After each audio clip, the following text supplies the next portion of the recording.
Bonjour, bienvenue à tous. Nous sommes heureux de vous accueillir sur cette première table ronde en live de ce forum virtuel de l'orientation 2021 consacré au domaine de la comptabilité et de la gestion. Donc j'ai commencé par me présenter. Je suis Ludovic Chastain, le directeur du CIO, du Centre d'information et d'orientation. Et nous avons sur ce plateau un certain nombre de personnes qui sont venues nombreuses, tant mieux, avec lesquelles un débat va s'initier et qui vont répondre à un certain nombre de questions que nous allons leur poser ensuite. Rapidement, les questions aux intervenants, à la fois aux élèves qui sont présents parmi nous et puis aux enseignants, nous allons y consacrer 30 minutes, à peu près 30 minutes. Et derrière ces questions que nous allons leur poser, le débat qui va s'initier, 15 minutes seront consacrées aux réponses à des questions qui sont posées par des élèves qui, en live, actuellement, nous regardent. Je vous rappelle une dernière chose, c'est que ces lives sont enregistrés et seront mis à votre disposition sur une page internet qui est dédiée, dont l'adresse a dû vous être communiquée.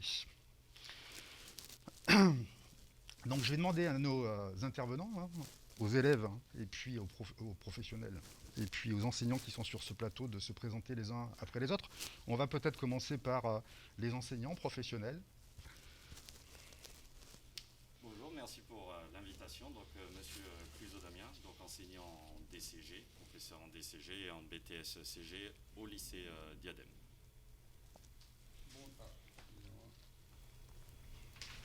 Bonjour, je m'appelle Hervé Colère, je suis en un premier temps diplômé d'expertise comptable. J'ai une première vie en cabinet et dorénavant je suis également enseignant-chercheur à l'Université de la Polynésie française et je m'occupe tout particulièrement du master comptabilité et contrôle audit. Voilà. On va donner la parole aux élèves. Bonjour, je m'appelle Arwa Nafar, je suis étudiant en deuxième année de BTS-CG au lycée de Aorei. Bonjour, je m'appelle Théa Véreipois, je suis également en deuxième année de BTS au lycée du Diadème. Bonjour et bonjour à tous ceux qui nous regardent. Je me présente Léo Matutani, actuellement en troisième année de DCG au lycée du Diadème.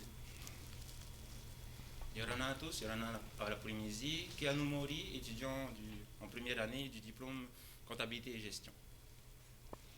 Voilà, donc pour préciser quand même, je me permets, le BTS-CG, c'est le BTS comptabilité et gestion. Et effectivement, le DCG, c'est le diplôme de comptabilité et de gestion. La première formation de BTS s'effectue en 2 ans. Et puis la deuxième, dont on vient de parler, le DCG, s'effectue en 3 ans. Si vous le voulez bien, on va commencer par les enseignants. Un certain nombre de questions pour eux ce matin. Une première, quels sont les objectifs, quelle est la finalité des formations que vous représentez ? Alors, donc, j'enseigne dans 2 filières qui sont différentes. Donc, en matière de finalité, le BTS, c'est une formation qui vise à former donc, des étudiants à Bac+2. Donc, à ce titre, normalement, ils sont censés intégrer le marché du travail, puisqu'un BTS a surtout une vocation professionnelle. Donc normalement leur intégration est très rapide puisqu'il y a une forte demande sur le marché du travail en Polynésie, due notamment à une forte rotation. Mais maintenant de plus en plus, y compris pour le BTS, ils ont vocation aussi à poursuivre leurs études. Donc leur finalité peut être aussi après de continuer à l'université en licence, voire après en master. Ou alors ils peuvent aussi, comme leurs camarades, réintégrer par la suite, dès la deuxième année, le DCG. Et donc aller vers plutôt la filière expertise comptable, s'ils finissent leur DCG, qu'ils poursuivent après sur un DSCG. Au niveau du DCG, puisque je suis professeur aussi en DCG, la formation est légèrement différente, puisque là on est au niveau d'une licence, donc là on est à Bac+3.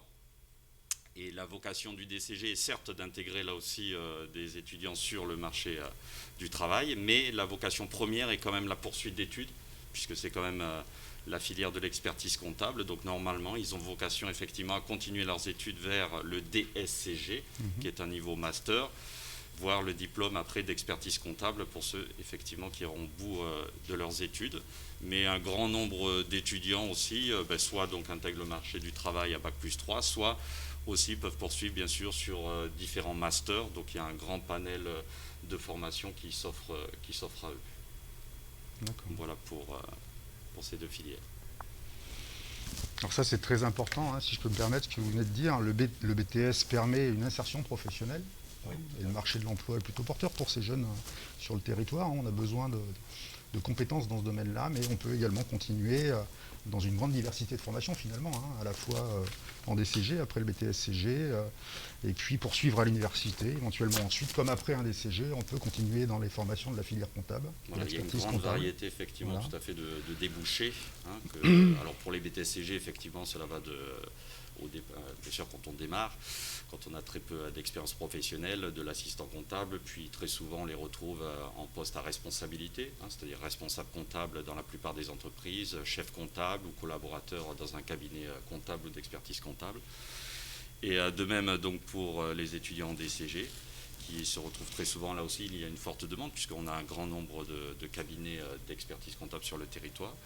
Donc ils se retrouvent très souvent donc collaborateurs dans ces mêmes cabinets, ou bien sûr s'ils désirent poursuivre leurs études. Donc là une grande diversité de métiers s'offre à eux, que ce soit en entreprise, que ce soit effectivement en cabinet, ou bien sûr il y a une telle variété que l'on peut retrouver nos étudiants aussi dans le domaine bancaire, dans les banques, dans les assurances, puisqu'effectivement ils ont des formations aussi en finance, ils ont des formations en contrôle de gestion dans de nombreux domaines qui font qu'ils ont un choix assez étendu à la sortie de leurs études, et en général on les retrouve un petit peu dans tous les domaines en fait, hein, que ce soit l'hôtellerie, à l'économat, que ce soit donc dans certaines banques, que ce soit dans les assurances, et principalement bien sûr dans les services comptables en tant que responsable dans nos entreprises, que ce soit des petites, des moyennes ou des grandes entreprises en fonction de leur niveau d'études, et bien sûr dans les cabinets, dans les différents cabinets du territoire. D'accord, donc de bonnes perspectives en termes de poursuite d'études, hein, et de bonnes perspectives très diversifiées en termes d'insertion professionnelle. On a parlé du DCG, on a parlé de la filière de l'expertise comptable. On va donner la parole maintenant à M. Colère, hein, qui, les explications qui nous ont été données nous permettent de comprendre qu'après un BTS, après un DCG, on peut se retrouver aussi à terme à l'université. Exactement, et ce que je trouve intéressant, c'est que cette profession vraiment, dans les dernières années, cherche vraiment à s'ouvrir autant que possible. Donc pour accéder au diplôme de l'expertise comptable, il y a vraiment différentes filières. Il y a celle que vous représentez. Il y a également des filières qui passent plus par des écoles de commerce, des écoles d'ingénieurs, hein, qui peuvent également à terme déboucher sur les métiers de l'expertise comptable. Et enfin, il y a une troisième filière qui est celle qu'on propose nous à l'université, et plus particulièrement via notre master comptabilité contrôle audit, et qui est donc la quasi dernière étape avant d'embrasser le stage, pour ceux qui le souhaitent, d'expert comptable. En fait, voilà. Donc c'est un peu compliqué hein, comme cursus, hein. Donc il y a le DCG, ensuite on a le DSCG, et le master comptabilité contrôle audit donne la quasi-totalité des équivalences pour le DSCG, à l'exception de 2 matières que les étudiants devraient passer en tant que candidat libre, pour ensuite partir sur le stage d'expertise comptable. Voilà. Et donc ce master comptabilité contrôle audit, on le délivre à l'université de la Polynésie française en partenariat avec l'IAE de Poitiers. Alors on a certaines modalités de pratique qui sont un peu spécifiques. Je ne sais pas si vous voulez que je développe tout cela. Alors la petite contrainte qu'on a à ce jour, c'est une ouverture tous les 3 ans. Et on travaille pour mettre en place une ouverture tous les 2 ans. Mais voilà, c'est la petite limite qu'on peut nous opposer. Voilà. D'accord.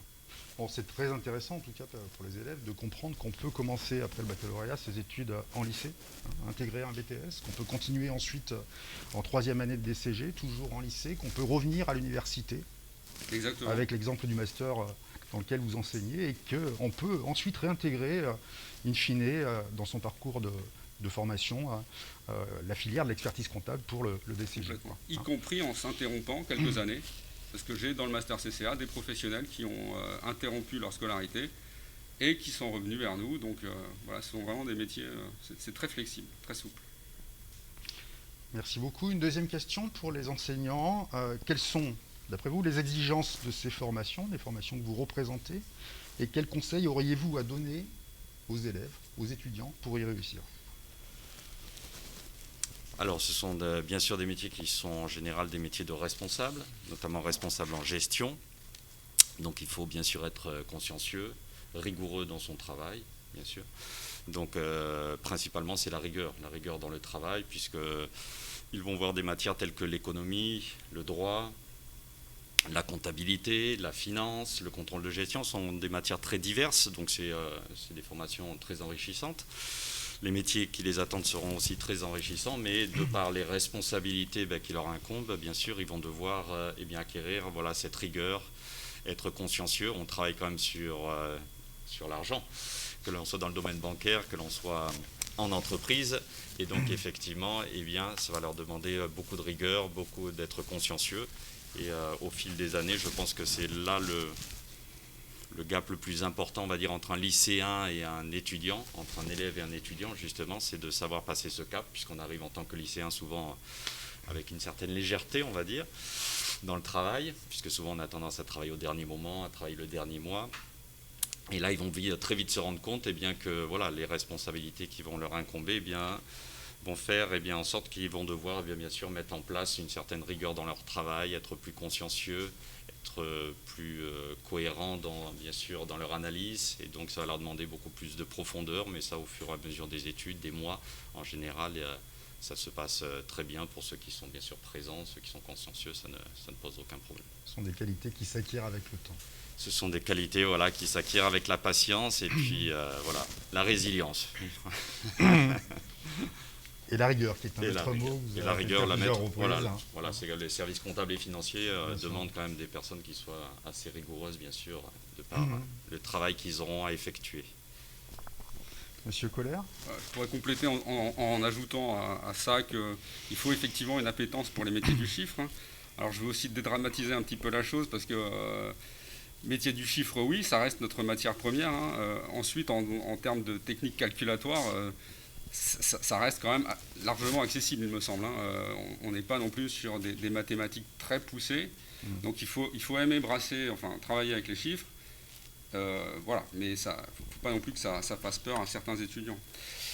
Ensuite, l'autre chose que j'aimerais ajouter, c'est cette appétence. Vous pouvez l'avoir dès le bac parce que vous avez été dans une filière dans laquelle vous avez d'ores et déjà connu la comptabilité, et d'autres vont la découvrir, cette comptabilité, en arrivant par exemple à l'université. Des bacs généraux n'ont pas nécessairement eu de cours de comptabilité avant d'arriver. Donc, les gens qui arrivent à l'université, qui découvrent la comptabilité chez nous et qui aiment cette matière tout simplement, peuvent dans ce cas-là poursuivre chez nous en master CCA par exemple. Voilà. Donc il y a ceux qui ont d'ores et déjà très envie de faire de la comptabilité, auquel cas vous pouvez vous orienter vers les formations de type BTS ou DCG, et d'autres qui découvriront la comptabilité un peu plus tard, par exemple sur les bancs d'université, et qui pourront, là encore, malgré tout, continuer vers un master. Voilà. Donc ça rejoint ce que je disais tout à l'heure, ce sont des formations vraiment ouvertes. D'accord. Voilà. On est fini. Oui, en fait, effectivement, la diversité est telle dans ces professions qu'effectivement, il faut bien sûr avoir une base scientifique, quand même, effectivement, une petite base scientifique, mais ça s'ouvre vraiment à tout profil. On voit effectivement en fonction, par exemple en DCG, où on a beaucoup de bacs généraux, même ceux qui n'ont pas une base solide scientifique s'en sortent très bien, puisqu'on a des matières très diverses. On peut avoir aussi une optique très juridique, donc là, le chiffre n'a rien à voir avec tout ce qui est droit. Donc effectivement, il y a un panel, une diversité telle dans notre profession, et en fonction en plus du domaine dans lequel effectivement se trouvent les débouchés, qu'au final, tout le monde y trouve son compte, et tout le monde arrive à s'en sortir plutôt bien en fonction de son... D'accord. Je comprends par là que les contenus de formation sont relativement divers et qu'il n'y a pas que de la comptabilité, des mathématiques, c'est beaucoup plus varié que ça. Tout à fait. C'est ce qu'on essaye d'ailleurs de faire comprendre aux étudiants qui souvent ont l'impression que ces métiers-là en fait ne sont que des métiers où on reste derrière un écran, derrière un tableur, mais en fait non, c'est beaucoup plus divers que ça. Effectivement, on a des expertises plutôt en droit, en économie, même maintenant de plus en plus en système d'information, donc là en informatique. Donc là c'est vraiment très très divers et ça s'ouvre vraiment à tout profil d'étudiants et chacun justement peut trouver sa place dans ces professions-là, justement, de par la diversité des débouchés que l'on peut trouver, y compris sur le territoire. C'est ce qui est intéressant.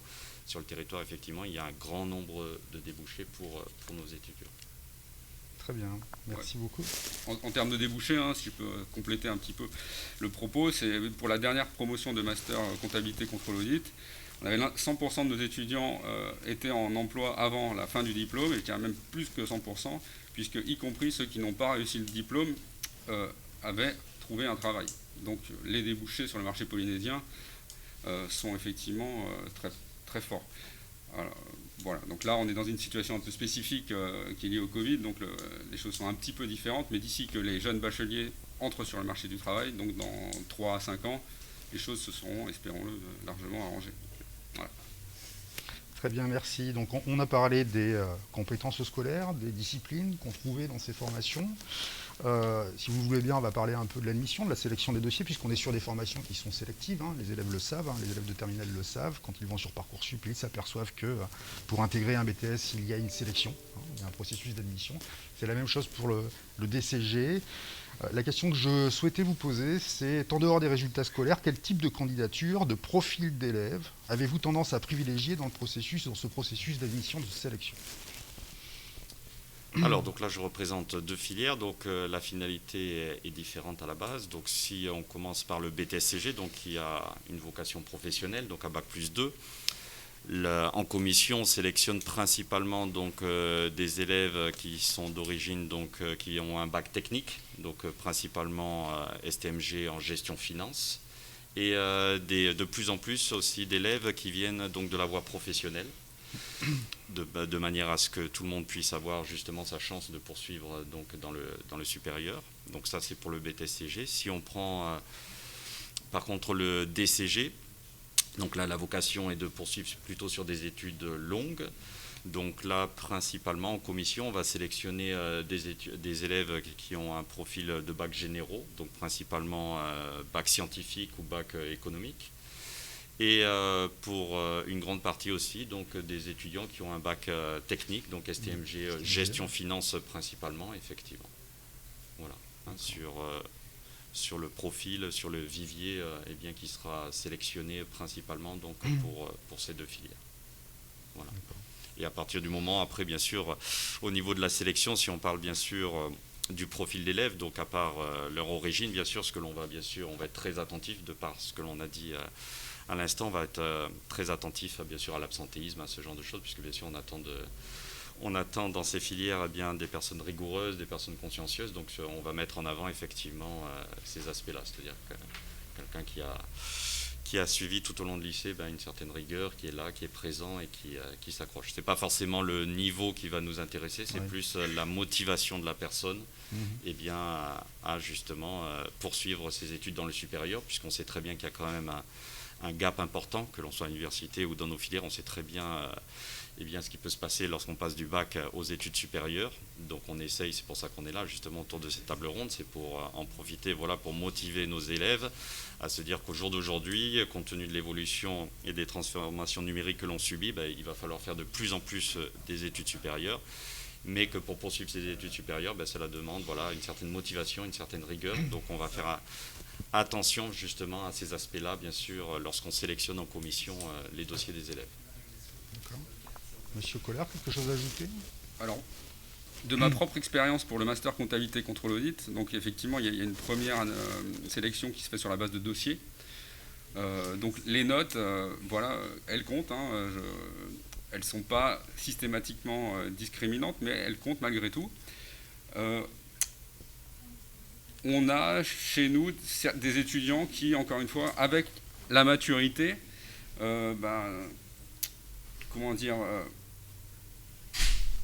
sentent davantage le potentiel de ces matières. Donc la comptabilité, chez nous, en première, deuxième année, n'a pas forcément été systématiquement couronnée de succès, et l'étudiante ou l'étudiant découvre tardivement que la comptabilité, finalement, ça lui plaît bien, notamment après de passer en entreprise.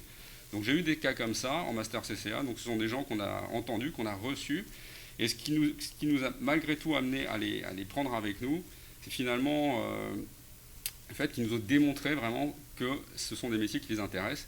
Et donc pour ce faire, c'est des gens qui ont suivi d'autres formations en comptabilité, par exemple un certificat universitaire à l'université, d'autres qui ont fait part d'expériences associatives, par exemple en ayant été trésorier d'une association.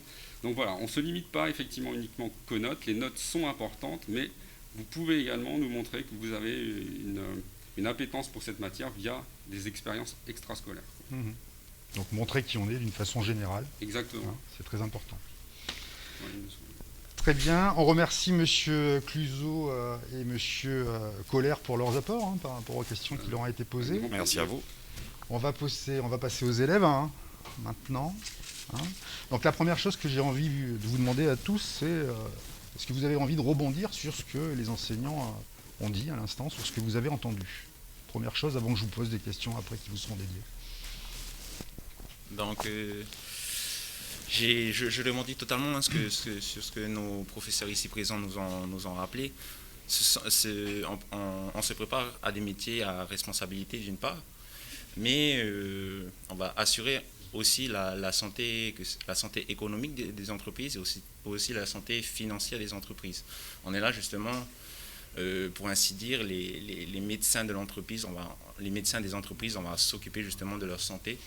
Et c'est pour ça que ce sont des diplômes très recherchés, notamment le DCG, mais aussi le BTS-CG, parce qu'on a besoin de personnes qui arrivent sur le marché du travail et qui savent faire. Pour le moment, le DCG, on pratique un peu, je ne sais pas, c'est pas pour dramatiser de ça, mais de la théorie qu'on applique justement pendant nos stages qu'on présente au cours de l'année. C'est intéressant comme image, hein, le médecin de l'entreprise. Oui, tout à fait, tout à fait. C'est justement pour ça que c'est très recherché par les entreprises, parce qu'aujourd'hui, on voit une pluralité d'entreprises qui s'ouvrent actuellement, notamment des entreprises du numérique, des entreprises axées sur l'environnement. Et justement, ces entreprises-là ont besoin de personnes comme ça, effectivement, et pour qu'elles, justement, comment dire, restent sur leur cœur de métier. Voilà. Très bien, merci. Alors, je tenais juste aussi à rebondir par rapport à ce que M. Cluzot a dit. Alors, bien sûr, le maître mot est la rigueur pour réussir dans le diplôme de DCG, mais pas que ça, il faut aussi être très motivé, parce qu'il faut savoir que la quantité de travail, elle est énorme déjà. De par de là, la technicité des matières et la spécificité de chaque matière, du niveau comptable jusqu'au juridique. Et du coup, voilà, si vous venez, soyez motivés. Merci. Oui, je rebondis sur ce qu'il a dit, je suis tout à fait d'accord. Même nous qui sommes en BTS-CG, la quantité de travail est énorme et si vous venez en BTS-CG ou en DCG, il faut être motivé et travailler constamment.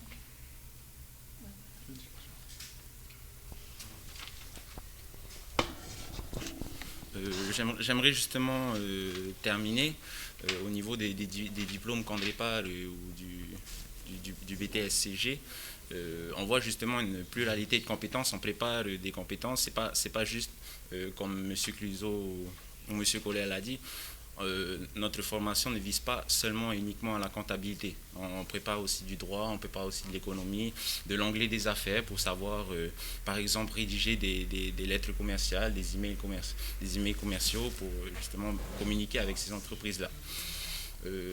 Pour terminer, là on vient de le dire, ce sont des formations qui demandent effectivement beaucoup de travail et pour être en situation de réussite pour ces élèves, je pense que c'est pareil dans toutes les formations lorsqu'on s'inscrit, c'est de fournir un travail un travail personnel chez soi de manière régulière et être attentif, réceptif en cours, quand les cours sont dispensés.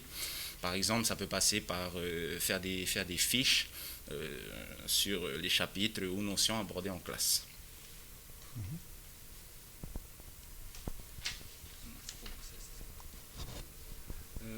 Je voulais aussi dire que pour nous, les BTS-CG et les DCG, on a beaucoup de chance d'être dans un lycée car on est très bien suivi. On est suivi par les mêmes professeurs pendant tout notre cursus et je trouve que c'est une belle chance. Merci beaucoup. Donc finalement, vous avez répondu aux questions que je souhaitais vous poser en vous posant cette question de savoir si vous aviez envie de rebondir sur ce qui avait été dit par les enseignants. On vous remercie. Donc on avait préparé des questions aussi pour les professionnels qui sont sur ce plateau. Vous êtes présenté, vous êtes à la fois un enseignant, mais vous avez eu une expérience professionnelle dans le privé. Donc si vous pouvez nous en parler un peu, qu'est-ce qui vous plaisait le plus à vous finalement dans cette profession, avant que vous soyez enseignant, qu'est-ce qui vous animait le plus? Je reprends. Oui. Merci. moi, donc, j'avais fait dans un premier temps une école de commerce et faut savoir que le passage en cabinet, hein, donc c'est de ça dont on parle, c'est finalement la voie royale, je dirais, pour les étudiants qui souhaitent embrasser des carrières dans les métiers du chiffre, hein, donc des carrières à responsabilité. Une très très grande proportion des gens qui aujourd'hui sont en place en tant que directeur financier, en tant que contrôleur de gestion, contrôleur interne, ont eu une première expérience en cabinet. Donc finalement c'est un petit peu le troisième cycle, ce passage en cabinet. Pourquoi ? Parce qu'on est confronté à énormément de clients différents, donc énormément de situations différentes, ce qui fait qu'on apprend énormément de choses en des temps très courts. Finalement, un passage de 1, 2, 3 ans en cabinet équivaut à plusieurs, finalement peut-être une dizaine d'années en entreprise. Hein. Parce qu'en entreprise, on reste à un poste entre 3 et 5 ans en moyenne, et du coup, on va en profondeur sur une problématique donnée, mais on n'a pas forcément la vision transversale, élargie qu'on peut avoir en étant en poste en cabinet. Donc vraiment un accélérateur de carrière, j'ai envie de dire. Également, sur le plan humain, c'est extrêmement intéressant, puisque les équipes dans les cabinets tournent, donc on apprend à manager des gens. Alors au départ, on ne manage pas, bien sûr, hein, on fait partie d'une équipe, et donc on fait les tâches qu'on nous confie, mais très vite, au bout de 2-3 ans, on accède à un grade de chef de mission, et donc en plus des capacités techniques, on met en œuvre des capacités de management d'équipe. Donc ce sont vraiment des métiers passionnants qui permettent d'apprendre très vite, et ensuite soit de poursuivre en cabinet pour devenir expert comptable pour ceux qui le souhaitent, ou pour, comme beaucoup le font, basculer en entreprise, chez un client ou chez un autre, dans une autre entreprise. Donc voilà, moi je conseille vraiment ce parcours-là aux gens qui sont, encore une fois, attirés par ces métiers-là. Après, à côté de ça, il y a une charge de travail qui est très significative. Hein. Donc on apprend vite et beaucoup, et la contrepartie de ça, finalement, c'est de devoir s'impliquer beaucoup, notamment dans la période fiscale. Hein. On a des mois de l'année qui sont très très chargés. Voilà, donc c'est à ce prix-là qu'effectivement on va vite et on progresse dans sa carrière. Très bien, merci beaucoup. Les élèves, vous avez des choses à ajouter ? Non ? Oui ? Voilà, donc merci beaucoup justement pour cette invitation. Merci à vous surtout. Pour ma part, pour les formations qui vous sont présentées en tout cas aujourd'hui, il faut se donner les moyens avant tout pour réussir justement dans ces formations. Il faut vraiment se donner les moyens. Et si vous, en tant qu'étudiant, vous le faites, c'est-à-dire fournir un travail personnel de manière régulière, il n'y a pas de raison d'échouer dans ces formations. De plus, j'aimerais ajouter, pour moi en tout cas, je me concentre essentiellement sur mon année scolaire en cours. J'évite de me projeter sur les formations à venir, sur les formations dans le futur, qui sont justement le master CCA d'une part, ou le DSCG, etc. Et je pense que cela rebute certains étudiants de penser à ça. Oui, notre formation prépare à des études notamment longues. On peut aller jusqu'à Bac+8, jusqu'au DEC, le diplôme d'expertise comptable, mais il est essentiel vraiment de se concentrer sur le travail en cours, de se concentrer vraiment sur son année, et après, arriver à terme de l'année, commencer à se poser les questions sur si je continue mes études ou si j'insère le monde du travail. Pour terminer, j'ai une devise qui m'a été dite récemment et qui résume bien le comportement d'un étudiant à adopter. C'est une devise en anglais, c'est « work hard, play hard ». Ça signifie qu'il faut travailler dur, il faut travailler très dur, mais à côté de ça, il faut savoir s'amuser. Il faut savoir s'amuser, bien profiter. Ça peut passer par le sport, ça peut passer par des sorties entre amis. Mais avant tout, travailler dur et profiter. Voilà. Très bien, merci, c'est très intéressant. On a des questions qui viennent de nous arriver d'élèves qui nous regardent en live dans certains lycées de Polynésie française. Donc on va passer à ces questions, on va tenter de leur répondre. Elles sont, je vois, très précises, assez pragmatiques. On a derrière un certain nombre de préoccupations. Concernant d'abord les stages, la question qu'on nous pose, combien de temps durent les stages? Alors on va poser cette question à la fois pour le BTS et puis pour le DCG également, en première année d'abord, puis ensuite, d'abord la première année, puis ce sont des élèves de terminale qui nous posent cette question. Alors, en ce qui concerne les deux filières, donc il y a bien sûr des stages. En ce qui concerne donc la filière du BTS-CG, donc ils vont avoir 10 semaines de stage sur 2 années, donc qui sont répartis de la manière suivante au lycée de Diadème. 6 semaines en première année, en général en fin d'année, vers le mois de juin. Et ils auront 4 semaines supplémentaires en deuxième année, vers le mois en général de novembre-décembre. En ce qui concerne le DCG, là aussi les périodes de stage sont réparties sur les 2 premières années. Au lieu de 10 semaines, là ils ont 8 semaines de stage, 4 semaines donc à la fin de leur première année, donc au cours du mois de juin, et ils auront 4 semaines supplémentaires là aussi au mois de juin, mais à la fin de leur deuxième année. Donc c'est en quoi ces filières sont enrichissantes aussi, c'est qu'il y a effectivement cette partie maintenant stage, où ils peuvent effectivement s'immerger au sein d'une entreprise et donc essayer de concrètement faire le lien entre la théorie et la pratique, puisque c'est souvent les questions que nous posent les élèves ou les étudiants par la suite. Et donc effectivement, ça leur permet de faire à chaque fin d'année ce lien entre ce qu'ils voient en théorie au sein de leurs différents cours et ce qui se passe soit en cabinet, puisqu'on a des stages qui ont des profils très variés, donc on a des étudiants qui sont en entreprise, en hôtel, parfois dans les banques, et bien sûr en cabinet comptable ou cabinet d'expertise comptable. Très bien, merci. Des stages également en master pour une poursuite d'études au-delà du DCG? Bien sûr, et nous ce master on le propose en formation continue, dans un format très, très spécifique, puisque nos étudiants viennent en cours à compter de 16h30, 17h, et disposent de leur journée, ce qui permet en fait à nos étudiants d'être en cabinet ou en entreprise tout au long de leur formation, soit sous forme de convention de stage, soit en CDD, soit en CDI. Et c'est définitivement ce qui nous a permis d'afficher un taux d'insertion aussi élevé, quoi. Voilà, donc nous, c'est vraiment notre position. Il faut que nos étudiants très vite partent en entreprise ou en cabinet, quoi. Et effectivement, encore une fois, j'insiste sur cette grande complémentarité entre la théorie et la pratique.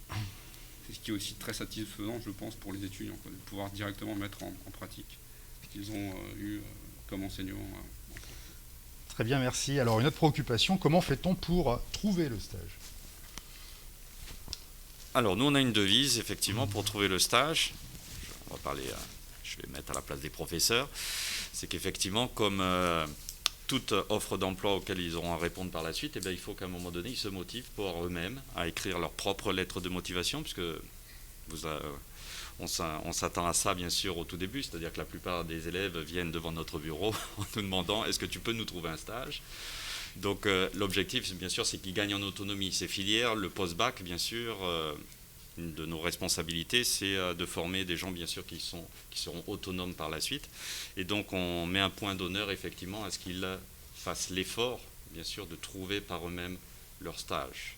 Alors après, on est dans un contexte assez difficile en ce moment avec le Covid, etc. Donc effectivement, on peut, au cas par cas, aider certains étudiants qui peuvent avoir aussi un contexte familial difficile.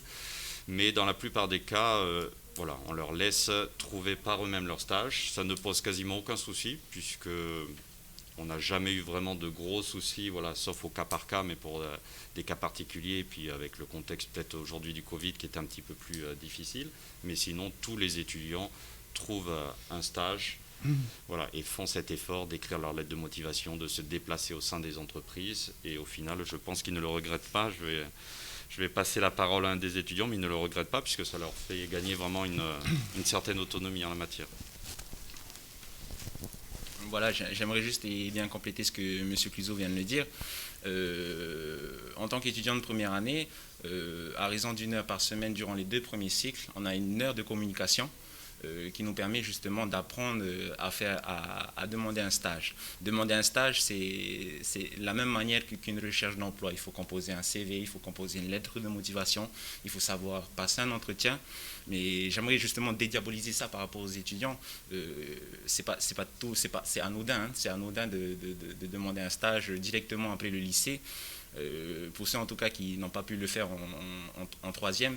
Mais vous êtes accompagné en première année et en deuxième année, vous êtes accompagné justement pour la demande de votre stage à raison d'1 heure par semaine, donc il ne faut pas s'inquiéter. Les professeurs du DCG, et je pense que c'est pareil en BTS, hein, sont là pour les élèves, pour les aider à s'orienter. Après, la recherche de stage, comme M. Cluzot vient de le dire, c'est un travail en autonomie. L'étudiant peut demander son stage dans la grande distribution de l'alimentaire. Et j'aimerais terminer sur ça. Pour le stage, on ne va pas forcément se concentrer sur de la comptabilité, sur de l'expertise comptable. Il y a des étudiants qui font leur demande de stage à la brasserie, par exemple, dans le contrôle de gestion, à la banque, etc. C'est-à-dire qu'il ne faut pas hésiter à frapper à toutes les portes. Voilà, il ne faut pas du tout hésiter à frapper à toutes les portes. Et les entreprises sont justement réceptives de ces étudiants parce que généralement, les entreprises ont une idée derrière la tête pour former ces étudiants durant leur stage. Voilà. D'accord, très bien. On nous pose une autre question. Quelle perspective d'embauche à la fin du stage? Alors, je ne sais pas trop comment on peut répondre à cette question. Hein, le stage intègre une formation. On a répondu à la question des débouchés professionnels après les diplômes dont on vient de parler. Bon, le stage, ce n'est pas à proprement parler quelque chose qui nous permet de nous orienter tout de suite après vers l'embauche. On va continuer ses études et puis passer son diplôme. Je ne sais pas ce que vous en pensez. Moi, je ne sais pas trop comment on peut répondre à cette question. Oui, le stage fait partie de leur cursus, donc ils n'ont pas vocation à intégrer le marché du travail à la suite de leur stage. En général, ils réintègrent effectivement, puisque nos étudiants en tout cas, c'est différent effectivement pour le master, mais nos étudiants sont tous scolarisés, puisqu'il peut y avoir aussi par alternance. En ce qui nous concerne, donc tous les étudiants sont scolarisés, donc effectivement les stages ne sont là que pour être une étape dans leur cursus de professionnalisation. Et donc effectivement, ils intégreront le marché du travail, mais qu'à la fin bien sûr de leurs études. Et d'ailleurs, comme on le disait tout à l'heure, effectivement, énormément d'entreprises ont des demandes en la matière, donc souvent ils ont des propositions avant la fin de leurs études, mais là justement ça serait une erreur de leur part d'arrêter leurs études pour intégrer directement l'entreprise, de part au niveau de la rémunération, puisque forcément ils seront rémunérés avec le premier diplôme qu'ils ont eu, c'est-à-dire qu'un niveau bac. Et donc effectivement, pour la plupart des étudiants, on leur conseille vivement de terminer d'abord leurs études, d'aller le plus loin possible, compte tenu en plus de l'évolution des technologies aujourd'hui. On leur conseille d'aller le plus loin possible et plutôt d'intégrer le marché du travail à la fin de leurs études. Bien sûr. Merci. Des questions très précises sur les métiers. Alors, on nous pose la question de savoir quelles sont les tâches d'un comptable. Bon, on y a au moins répondu partiellement. Je ne sais pas si on peut redécrire ça en quelques mots. Le comptable, c'est quoi? Alors, le comptable, effectivement, c'est les tâches qui incombent au comptable. Alors, ça va être différent selon qu'il intervient en cabinet ou en entreprise. Alors, et en cabinet, ça va être très différent également en fonction de la taille des clients. Alors, ça peut commencer par des tâches de saisie. Vous soulignez que le métier évolue beaucoup. Donc, oui, les technologies font que de moins en moins les tâches de saisie sont de plus en plus automatisées, finalement, pour que le comptable en cabinet porte son attention sur des tâches un petit peu plus techniques, un peu plus complexes, un peu plus d'analyse. Ensuite, vous avez l'auditeur également qui exerce un autre métier, qui contrôle les comptes. Qu'est-ce que je peux ajouter à ça? Je pense que le mieux serait peut-être que je donne la parole aux étudiants qui... Vous avez déjà fait des stages? Qu'est-ce qu'on vous a confié comme mission? Alors en stage principalement, mon premier stage je l'ai effectué en cabinet. Alors les missions principales qu'on nous a confiées pour le premier stage, principalement de la saisie, du lettrage, en fait c'est les étapes intermédiaires en fait pour aboutir à la révision des comptes en fait à la fin. Et du coup, lettrage, rapprochement bancaire. Et là, c'est difficile en fait à visualiser. Il faut vraiment être sur le terrain pour savoir ce qu'on fait parce qu'on utilise des logiciels très particuliers et tout est informatisé en fait. Tu veux prendre la parole? Oui, au niveau des différentes tâches, en fait, elles peuvent être très diverses. Pour avoir travaillé moi dans le secteur bancaire, En tant que credit manager, par exemple, j'analysais effectivement les comptes des grandes entreprises de manière à leur accorder un crédit. Donc effectivement, en fonction du secteur où l'on se trouve, on aura effectivement des processus très divers. Dans une entreprise, on peut se retrouver à la gestion de la paye, on peut se retrouver au service achat, on peut se retrouver au service vente.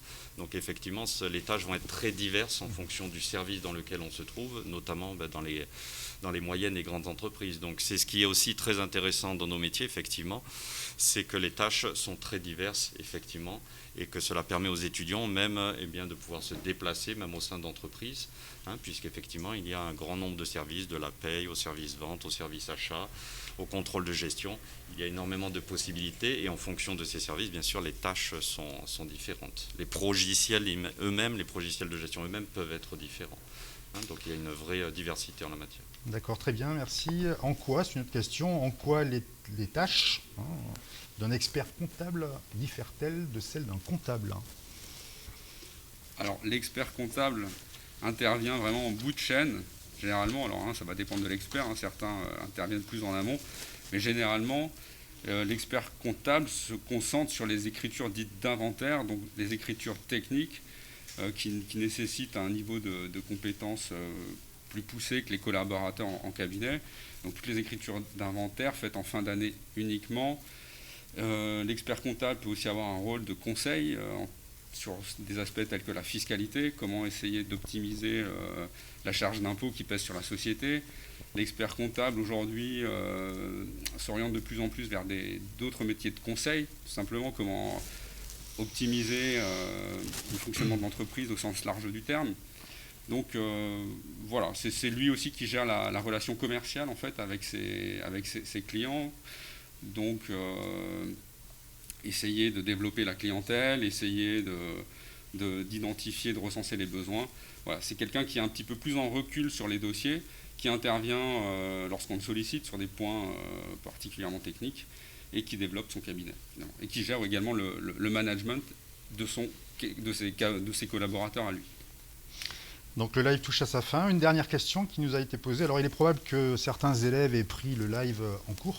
C'est une question à laquelle on a donné une réponse déjà, ou qu'il y ait parfois des problèmes de connexion. On va donc la reposer en espérant qu'il pourra, si ce n'a pas été le cas jusqu'à maintenant, l'entendre. Peut-on intégrer un DCG après un BTS-CG? Oui, tout à fait. Donc il y a des passerelles en général, il y a beaucoup de passerelles maintenant, c'est ce qui est très intéressant pour la plupart des étudiants. Il y a énormément de passerelles entre ces différentes filières. Donc pour un élève qui aurait intégré le BTS-CG, qui aurait réussi donc son BTS-CG, il peut tout à fait intégrer un DCG, tout a été prévu. Il aura même des équivalences.